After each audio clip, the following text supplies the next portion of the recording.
Birinchi raqamli valyuta kurslari kanaliga xush kelibsiz. Bugun 25 fevral 2026-yil sanasida O'zbek so'mining valyuta kurslari bilan tanishib chiqamiz. AQSh dollari 48 so'm 45 tiyinga tushdi. 1 AQSh dollari 12187 so'm 68 tiyin bo'ldi. Endi 100 AQSh dollari 1,218,768 so'm bo'ldi. Oxirgi oyda AQSh dollari 0,7% ga oshdi. Yevro 73 so'm 2 tiyinga tushdi. 1 yevro 14366 so'm 84 tiyin bo'ldi.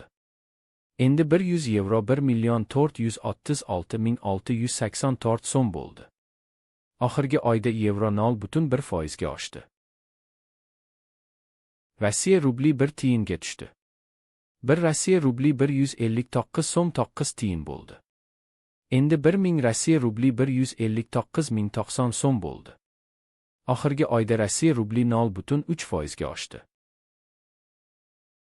Xitoy yuani 42 tiyinga oshdi. 1 Xitoy yuani 1771 so'm 54 tiyin bo'ldi.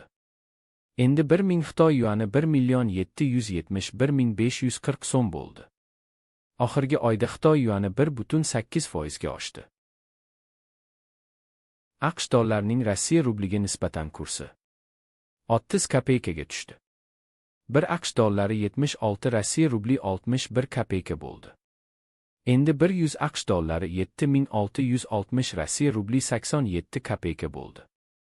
Oxirgi oyda AQSh dollarining Rossiya rubliga nisbatan kursi 0,5% ga oshdi. Ertaga yangi kurslar bilan uchrashguncha like bosib obuna bo'lishni unutmang. Qo'ng'iroqchani bossangiz video chiqishi bilan sizga xabar beraman. Kuningiz xayrli bo'lsin.